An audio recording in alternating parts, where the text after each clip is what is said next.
Mm. So far we have already covered data structures and control structures. Okay, data types అని చూసుకున్నాం, control structures కూడా చూసుకున్నాం. If else nested if అని complete చేసాం. So after that we also seen inbuilt functions. Inbuilt function like sum, length, many other inbuilt functions. Okay. So today we'll be looking at user-defined functions. So how to write functions. We'll know about what is the variable and how long the variable will last when we declare the variable within the function and all. Okay. So how you define a function is by simply using this syntax. So if I want to write a function, we start off by saying def followed by the function name. Function name generally has parentheses, and this will be the body of function. Okay. And you may or may not have a return statement. Okay, this is optional. The return statement is optional, but if you want something from the function, you should always use a return statement. And in the body function, you can use any set of comments. Say, for example, I want to use print. Okay. For now, let us not have return. I just want to print, and I'll say enter.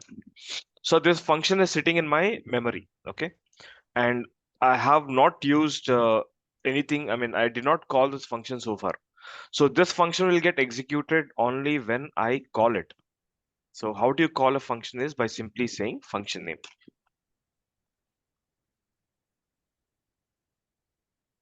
Like this. So when you call the function, it will run this body and it will throw the Okay. output. Now, because I have a print statement here, it is throwing the output to the console. This is hello. Okay. Say, for example, if there is a need that we want to use some variables in the function, say my expectation is that I want to have some variable inside the function. I should be passing some variable inside the function, and the body will be using that uh, argument. So this is called as an argument or a parameter. Okay.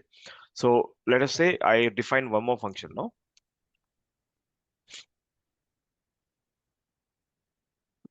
and I have a variable called name, and I want to use print. I'll use a format string hello followed by name.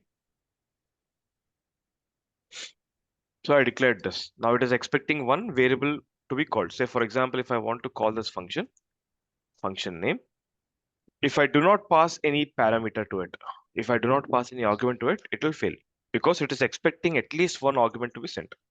It will fail. So it is saying that one positional argument is required. So this, what you see as name here is a positional argument, and it should be there. Positional argument should be present no matter what. If you do not send it, you will end up finding this error. So whenever you find this error, you make sure that, because you did not pass one of the argument, and that is why it is failing. So if I want to pass an argument, I'll simply pass a value. So previously, name is a variable. Now, instead of name, I'll be passing value. So when I pass value, it will print the output. Okay, as simple as that. Okay, and after this, let us say now I know that Sanjeev is the Sanjeev just కొద్దిగా మళ్ళీ back repeat చేయవా net పోయింది అది okay. So what I was saying is, whenever you అది want, okay just yeah, yeah from whenever, that yeah. So whenever you want to pass any argument to the function, you will have to use that variable name here. So I'm okay expecting one variable name to be sent to my function. So the okay name of the variable is name. Okay. And if I do not pass, when I'm calling the function, if I do not pass the variable, I'll get this error. Positional argument is required. Okay Okay. So if you do not pass, you will get this error. And so how do you pass the variable is simply by saying the variable value. So instead of okay name, I will pass the value. Now in this case, it is a string. I okay passed string and I got the output. Arasunji.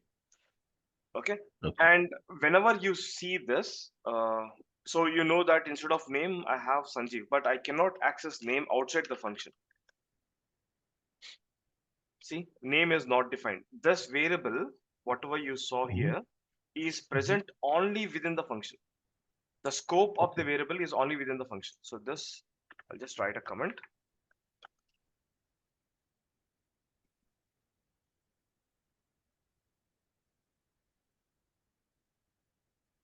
So you cannot access the variable outside the function. So this is to show that this name is not declared anywhere outside the function.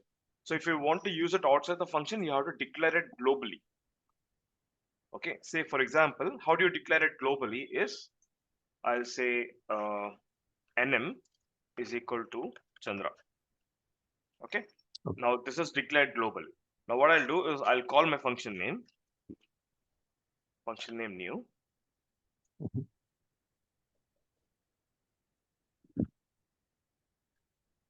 and I'll pass nm. When I do this, so the variable is declared outside the function, and that variable is also passed to the function. So that is how you Okay. see it. So when I come here and press nm, you'll find that nm is having value Chandra. Understood? So whenever you're using variables within a function, it can be used only within a function. Given a case that you want to use that variable outside the function, there are two ways to it. First way is you can declare the variable globally. How you declare the variable globally is by doing this. And the second way is to return from the function. Say, for example, I'll rewrite my function name. I'll rewrite my function and I'll say, I'll pass return name. So whichever function that was previously existing, it will replace that function in my memory. Okay, this function did not have a return statement earlier. Now it has a return statement. So what I'll do is I'll again copy this function name nm,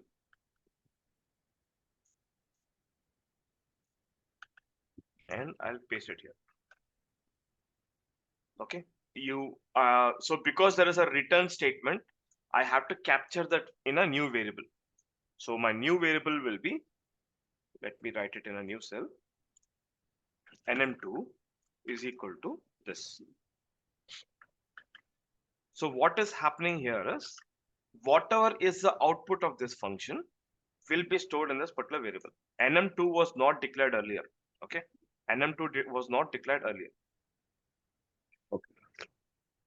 And now what you're doing, because I have a return statement here, I want to capture whatever the output that this function is throwing. I want to catch it in a new variable called nm2. Now when I call this, okay, you see that only hello Chandra is printed because you have a print statement. And now I can go and print what is nm2. So nm2 is having value Chandra. So that is how you call the function multiple times. If there is a need that you want to assign the output to some variable, you can assign it to some variable. Okay, Okay. you can pass the variable that is declared globally, or you can by default pass one value to it. So I'll tell you more about that at a later point. Okay, so for now, what we saw is couple of errors. One thing is that the object is available only within the function. It cannot be accessed outside the function. Okay, so what I mean to say is, when you declare some variable inside the function, say in this case, this variable cannot be available outside the function. Okay, and second thing is, we learned about positional arguments. So what is positional arguments is, because when you have this function which says that you are going to pass one value to it, and if you do not pass any value to it, you'll get this error called positional argument error. Okay. Okay, now let us go deeper. So we have seen how to write a function, and we also saw how the object is available within the function. Whenever you write long lengthy codes, say for example, you're having a lot of codes, okay, pages and pages of codes. Uh, After 3 months or after 4 months, you may never know what was the context of that particular function. Okay, so for example, if you want to capture the context, there is one way of doing it is by using a docstring. This is called as a docstring. So I'm writing a function which is not taking any arguments. It's a simple function without any arguments. And my intent here is to greet the world. Okay. So I have written this string, and whenever I want to know what is this function is going to do, I'm going to call the doc string from it. So I'm first declaring a function, say hello, and I have couple of comments written within this triple quotes, and then I have a print statement, and I'm returning nothing because I don't have anything. I'm returning nothing. Okay, I'll run this. Now, when I want to see what is this doc string, I can say function name dot underscore underscore doc underscore underscore. So what it will do is it will simply return this statement. Understood? This is only for uh, writing a simple comment inside the function, and whenever you want to know what this function is going to do, you can simply just use a doc string to get this particular value, and this will give a simple overview of what this function is going to do. So from here on, whenever we write functions, let us try to use doc strings and make it as beautiful as possible, so that whenever we try to call the function, we can also get a chance to look what that function is going to do. Okay, and note that it is going to return only what is present inside the function. Say, let us say, for example, if I don't have this, okay, I'm going to cut it. I'm going to execute it one more time. Say I don't have anything like that. When I call the doxing, it doesn't repeat, it doesn't show anything to you. Okay. Okay, so if there is a need that you have written some complex logic, and you may forget that complex logic after 1 week or 2 weeks, so it is always good to write some comments inside the function, and whenever there is a need, you can call this doxing to get the output. Okay, and now we can also use help function to get the output. Say when I use help, and inside help function I pass my function. This is a user defined function. So this is how it says. So you have a function name, say hello, and the doc string is just greets the world. As simple as that. And now how do you call a function? Is simply by saying say hello. So whenever you notice how you differentiate between a variable and a function is this parenthesis. So a variable, which I showed you earlier, nm2 or nm, a variable is simple variable. It doesn't have any function call. You're just showing what the value is present inside that. But if you want an execution to happen, you put a parenthesis. So when you put a parenthesis, it's going to execute this particular function. It will execute the whole body and it will throw the output. So if you have a print, you'll see a print. And if you have any return statement, you can capture that return statement in a variable and you can print the variable in either way. Okay. Okay. Always keep in mind, whenever you write a function, okay, it doesn't mean that say for example I execute this function. Now I have a function which I know that this is going to error out. I think we have seen this in the previous classes, where we are trying to add an integer and a string variable, and of course it is going to fail because it will throw that the plus operand cannot be used with integer and string. So what I'm trying to do is I'm trying to write a function, and inside this function I'm making this mistake willfully, just to know if while declaring the function will it will throw the error or not. Okay, so when I execute this, it will not throw any error because the function is not called. You have just declared the function. This body, this part of the body will execute only when you call it. Okay, this part of the body will execute only when you call it. So if you write a function and you do not call it, you do not know how many errors you have made inside the function.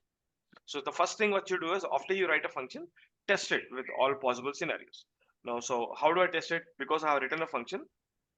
Again, I don't have any arguments here. What I'm going to do is I'm simply executing it. And it is expected. It is going to throw the error because I have made a mistake. I'm trying to add one integer and string. It is expected. So what the takeaway here is, if you make any mistake inside the function, you do not know that you made a mistake until you call the function. Just keep this in mind. Until you call the function, you may not see if there is any error inside the function or not.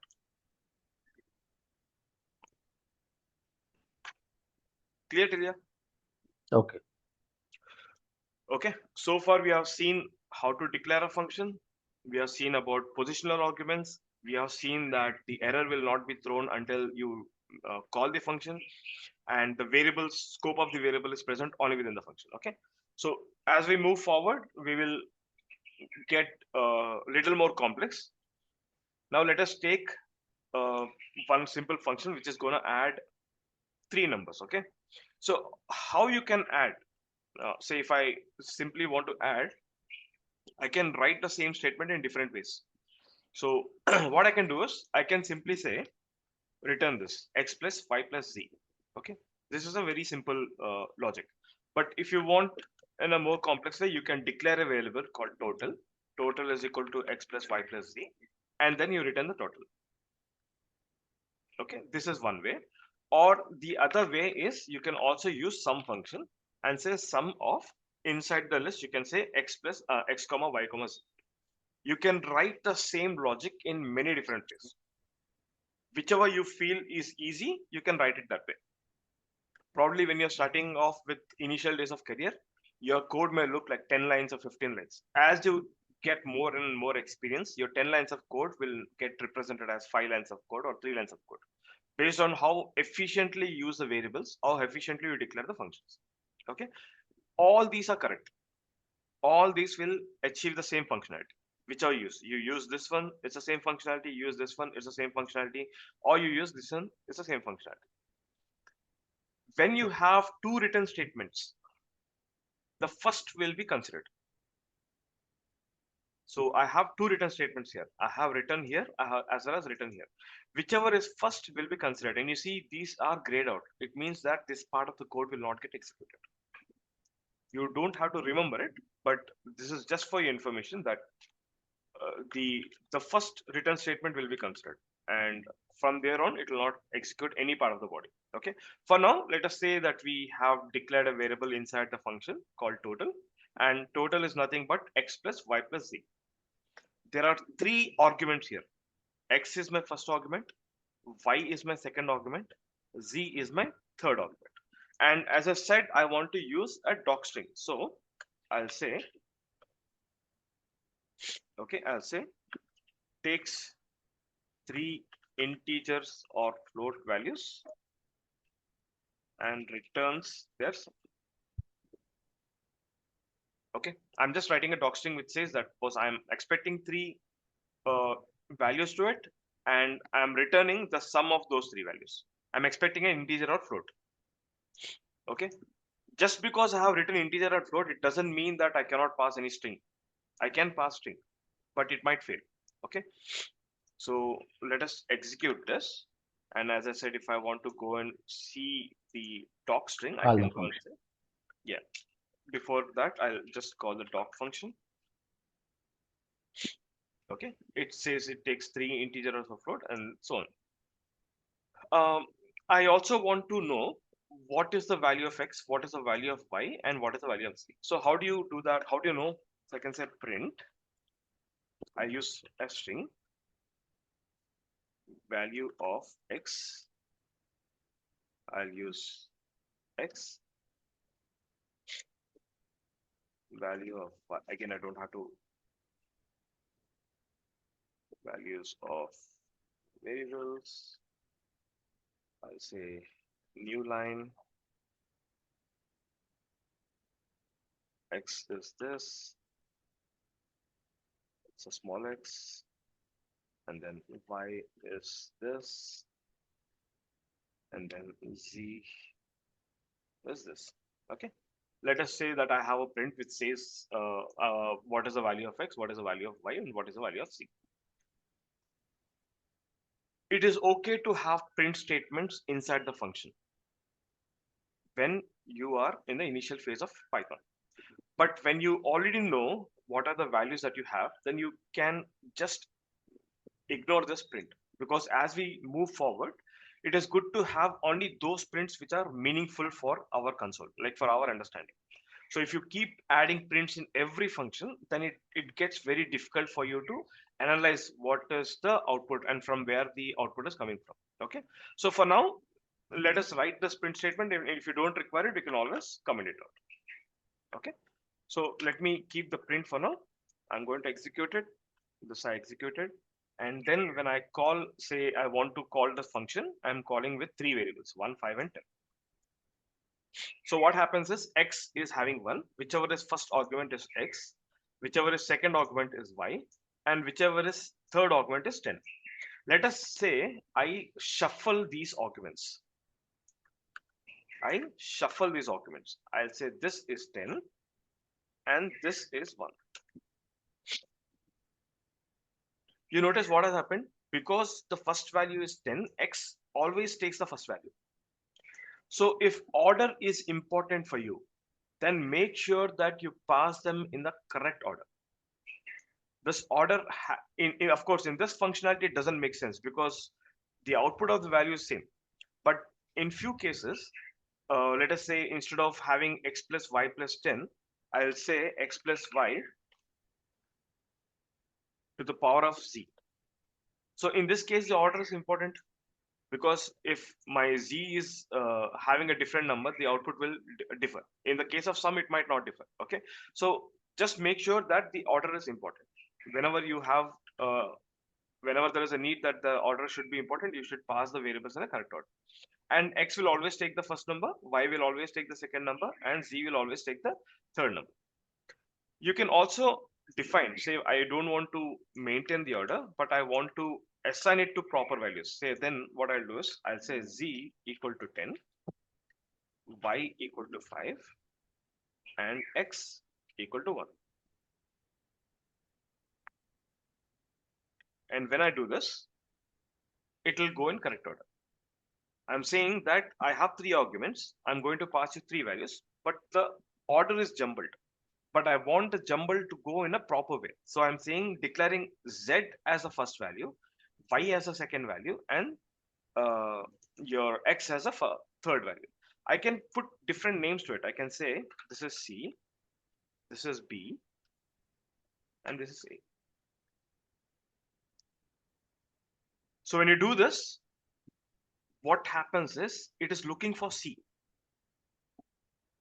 Okay, it is looking for C. When because you did not declare C here, it is throwing out this error. C is not declared. Got an unexpected argument called C. Okay, just keep this in mind. I'll do this one more time just for our understanding purpose. We have Z, we have Y, and we have X. Okay, if because I do not have any try except logic, I think we discussed also about how to handle errors.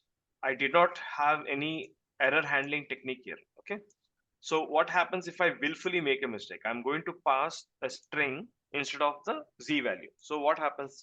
It will throw an error saying that the operand plus cannot be used for integer and string. It is expected. Okay, just keep this in mind. And what happens if I do not pass three values? Instead of three values, I passed two values. So it is expecting one third value. It is says that one positional argument is required, which is Z. I pass only two values. So it understood that X is 1, Y is 5, and it did not run the whole logic at all.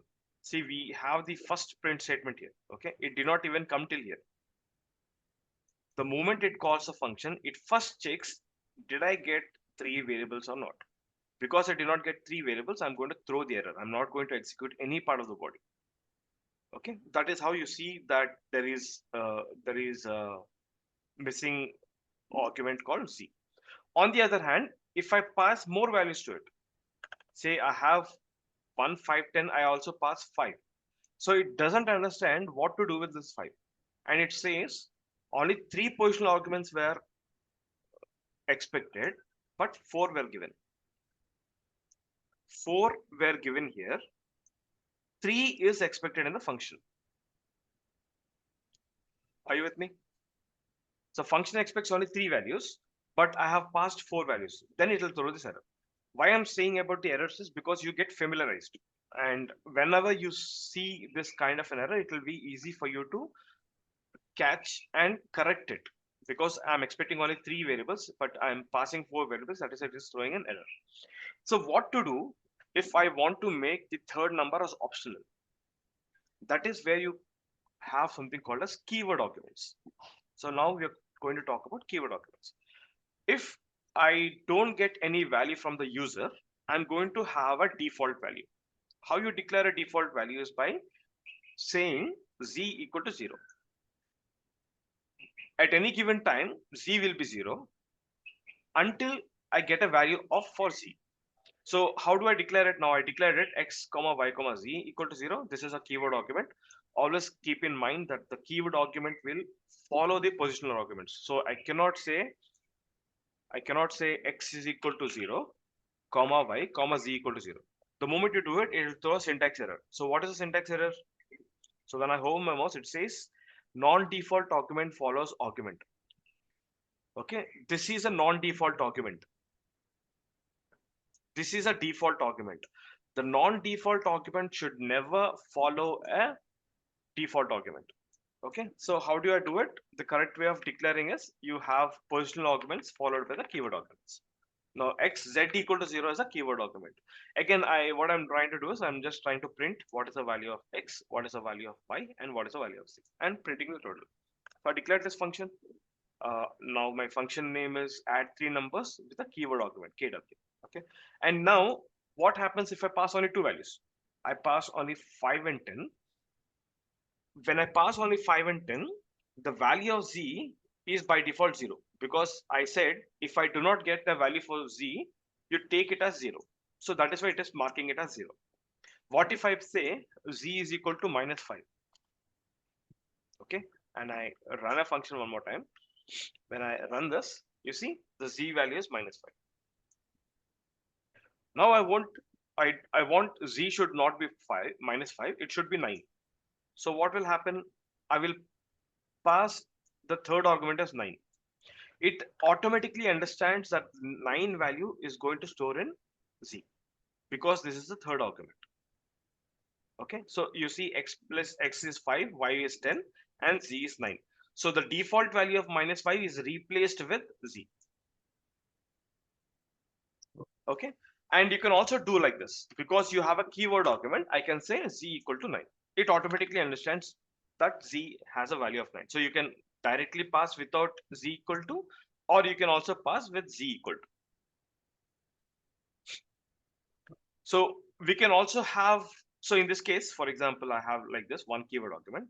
What happens if I do not pass, say I copied this value again. What happens if I pass only one value? I did not pass two values. Okay. Now just note that for z we have a default argument, for y we don't have a default argument. So when I do this, it will tell again positional argument y. It requires one positional argument y. So there is one more variable that is required. So if I want to make all of them as keyword arguments, how do you do that? It's very simple. So you put default values for all of them. You'll say like x is 0, y is 0, and z is 0. All of them are default arguments. Now when I go and call them, the function is executed. Now I'm calling the function, I'm not passing any arguments. Now it, as expected, the x is 0, y is 0, z is 0, your total is 0. That is how you use a keyword argument. The keyword argument can be anything. You can put a 0 here, you can put a none here, you can put an empty string here, you can put an empty list here, you can put empty dictionary, any data type you can put, based on how we are going to use the data type. Now, in this case, when I'm adding numbers, if I add 0 to it, the value is not going to change. Okay, 5 plus 10 is equal to 5 plus 10 plus 0. So adding a 0 will not make any loss for me. So that is the reason why I have a defaulted 0. But given a case where you're expected that some other functionality, let us say that I want to append the values to some different list and I want to return that list. In that case, probably instead of 0, you will be taking some empty list here. Okay, as simple as that. So if I want to pass only one argument, I'll say y equal to, you can notice that phi is having a value of 5, z is 0, x is 0. Similarly, if I pass z equal to 6, x is 0, y is 0, z is 6, like that. And if I'll say only one argument, then it will take the first argument as x and rest will be zeros. So you can play around with this. Maybe you can just take some time, practice it on your own. And then maybe you can understand how to use this keyword arguments and positional arguments. Try to use some random ways so that you tend to see this kind of errors, because the errors are always important. The more you see the errors, the more it will be easy for you to go and correct them. If you understand what is a type error, uh, and what it says. So for example, here I don't have a continuous Python script, but if you notice, there is a line number and there is a cell number. So in cell number 43, line number 1, you have an issue. Say for example, I have a couple of statements here. I have uh, I have print foo, I have print bar. I have body of code that is going to get executed. This body can be anything. It can be print statements, or it can be your operations of what you're trying to do in the continuous script based on your logic. So if you have this thing and when you execute this code, what happens is it throws the error at the line number at which it is throwing. So this is line number 4. So line number 1, line number 2, line number 3, and line number 4. And it says that at line number 4, it is trying to execute this, and I found error. It is going to repeat the whole cell code. In cell number 50, this was the code. And in this code, in line number 4, I faced the error. This is how you're going to track the error back and look for what the error is trying to say. Okay. It's very simple. Like, only thing is that you have to get used to it. Keep looking at different types of errors and then try to resolve them. Okay. So we have seen about keyword arguments. I think I have already covered the docstring. I don't have to worry about the doxing. I did not pass any doxing here, so that's why I get empty. And we also saw this, that the variable which was declared within the function will be accessible only within the function. Outside the function, it cannot be accessed. And I discussed about global variables. Global variables is nothing but that when you have a Python file, say this is my Python file, and how you declare a global variable is by saying global variable is equal to 0, and I have my functions, two functions, and I'm calling the function2 followed by function1. So when you call like this global variable will be accessible everywhere. So how do you access the global variable inside Python file is like this. So I do not pass any arguments to my function. Just keep this in mind. If I do not pass any argument to this function, I'm going to tell the function that I have a variable that is sitting outside the function. So how do I tell the function? By using this global. So Python understands that this variable which is declared here is declared outside the function somewhere here. It can be line number 1, it can be line number 10, anywhere, but it is outside the function. Everything here is outside the function. Okay, this is all outside the function. Line number 17, 18, 19, 20, 21, and 1, 2, 3, 4. They're all outside the function. So this global variable is declared somewhere outside the function, and I'm going to use it. Initially, what my global variable has, it has a 0 value. Okay. Now I'm going to call function 1. In function 1, I'm taking global variable and I'm assigning value 5 to it. Okay, what I did, I took the variable that is declared in the global and assigning a value 5 to it. Previously it was 0, now I'm putting 5. Now when I call this global variable in a different function, the value will be 5. So let us run and see how you run a Python file is simply by clicking this run Python. So you have a Python function. This is how a Python file looks, and you have a couple of functions that are being called at the end of the file. So just a minute, it is just turning up.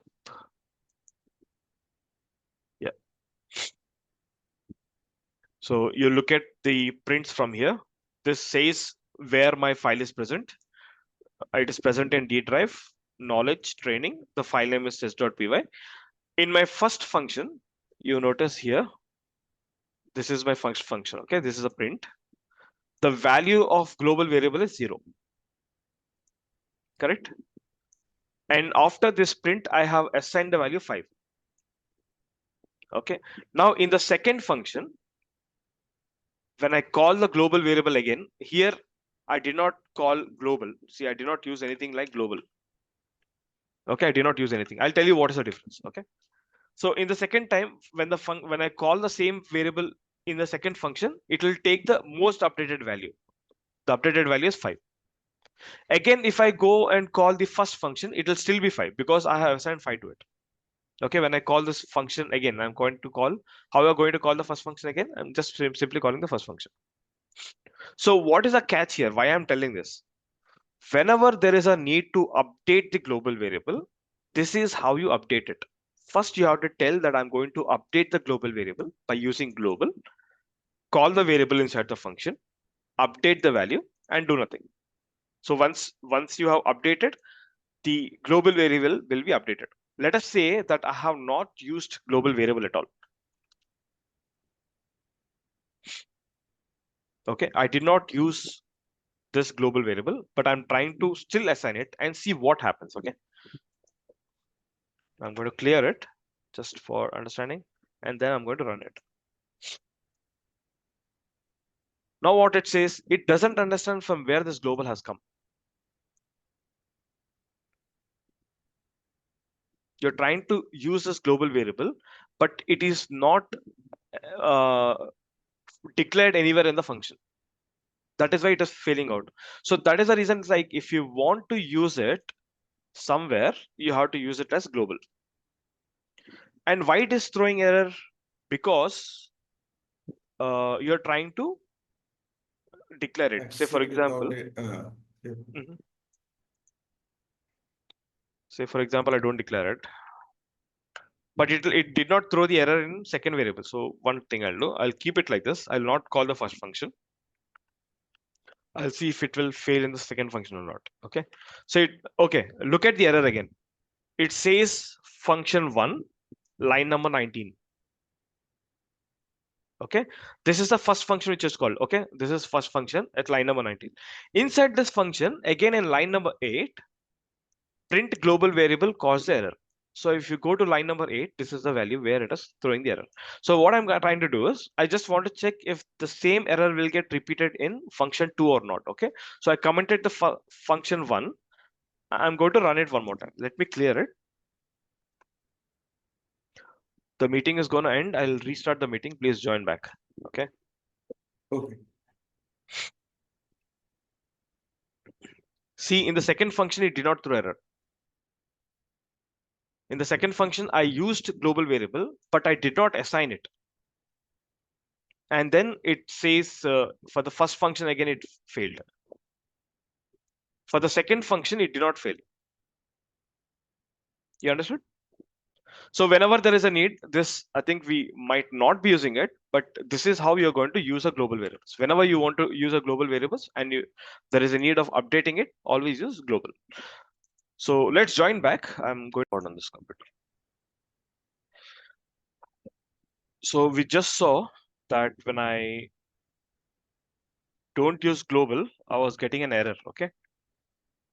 And this generally occurs because you're trying to assign a value here. Okay. So let us say that in function one, I'm not calling function one, but in function two, see, there is no assignment. I'm simply using global variable, but I'm not using any assignment. Okay. When I call this, it says at function one, print global, it is throwing an error. So why it is throwing error? Because you're trying to assign this, but you have not used this global keyword. So what we can do is like we can try this one out. That let us say I don't want to assign, and I'm simply using print statements. So in function one, I used print global variable. In function two, also I used global variable. So now when I call this, it is not failing. Just keep this in mind. Okay, whenever you're dealing with global variables, if there is a need that you have to go and update the global variable, how you update is by calling this global followed by the variable name, and then you tend to go and apply this. But if if you don't use this and then you try to apply, then it'll throw out an error like this. See, in function 2, I did not use any assignment. That is, it was not failing here. But in function 1, it was failing. So whenever there is a need for you to update the variable, you should always use this global keyword followed by the variable name, and then you can go and update the value. Okay, as simple as that. So let us go back to our notebook. I think we are done with global variables. Let us go back to our notebook.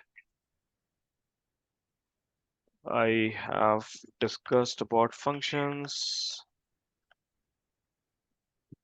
We can also write some different functionality. Function, you declare a user-defined function, and inside the user-defined function, you can also use inbuilt functions. Say, for example, we have absolute, which is an inbuilt function, and you can call that by simply passing the variable. Okay, just keep in mind that we have to follow the same syntax. Say, for example, if in absolute, it is expected that you pass any variable to it. So I'm just passing whatever variable is present here, and just passing it here. Okay. So you can call a function within another function. That is how it's gonna work. You can assign it to a new variable. So how you assign it? Say, for example, in this case, I'm returning it. So what I can do, I can capture the variable in a new variable. So previously the value was z. Now what I did was I declared a new variable called abs underscore z, and I'm trying to assign the output to this particular variable. And when I run this, you'll get the same output. Okay. One common error that you generally see, keep this in mind, okay? When you have only one return variable, this is only one variable. So it is expected that if you assign it, you should assign it to only one. So given a case when you try to assign it to more than one. So what I'm trying to do is I'm declaring two values here, x comma y, and I'm saying that those values should take from this particular function. So here you will get unpack error issue. This is unpack error.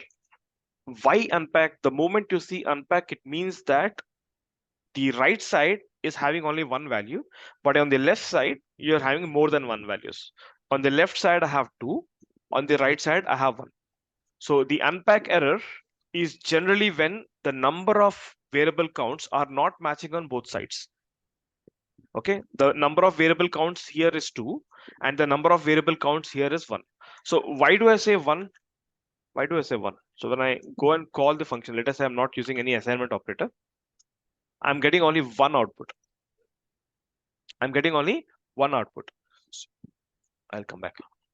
I'm getting only one output here. So what happens is like when you have one output, but you're trying to declare two values, it will not allow you to do so. And you'll generally get this unpack error. Let me close the terminal.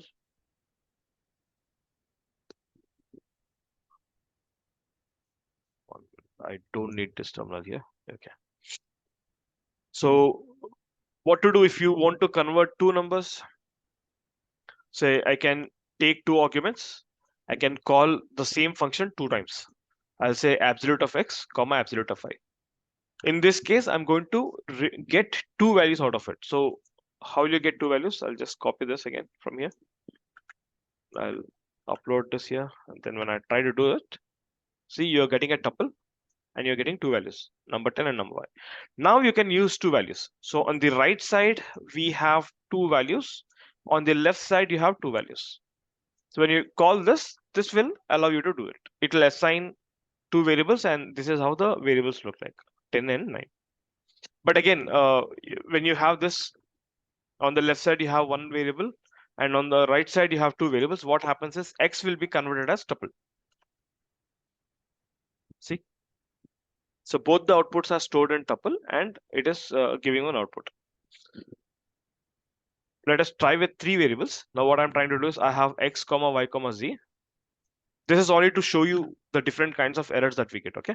See, expected 3 and got 2. Got those.